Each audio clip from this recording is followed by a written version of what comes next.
એક દિવસ અયોધ્યામાં સીતા માતા પોતાના માથામાં સિંદૂર લગાવી રહ્યા હતા. તે સમયે હનુમાનજી એક વૃક્ષની પાછળથી આ દ્રશ્ય જોઈ રહ્યા હતા. હનુમાનજીને આ બાબત વિશે જિજ્ઞાસા થઈ. તેઓ સીતા માતા પાસે જઈને વિનમ્રતાથી પૂછે છે, માતા, તમે માથામાં સિંદૂર કેમ લગાવો છો?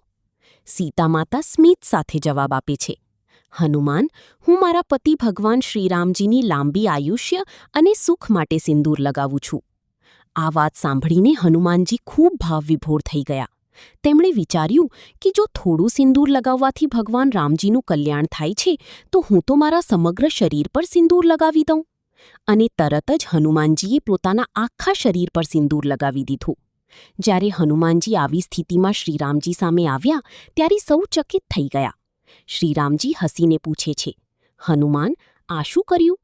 હનુમાનજી કહે છે, પ્રભુ, માતા કહે છે કે સિંદૂરથી આપનું કલ્યાણ થાય છે, એટલે મેં તો આખા શરીરે લગાવી દીધું. હનુમાનજીની આ અખંડ ભક્તિ જોઈને શ્રીરામજી ખૂબ પ્રસન્ન થયા અને તેમને આશીર્વાદ આપ્યા.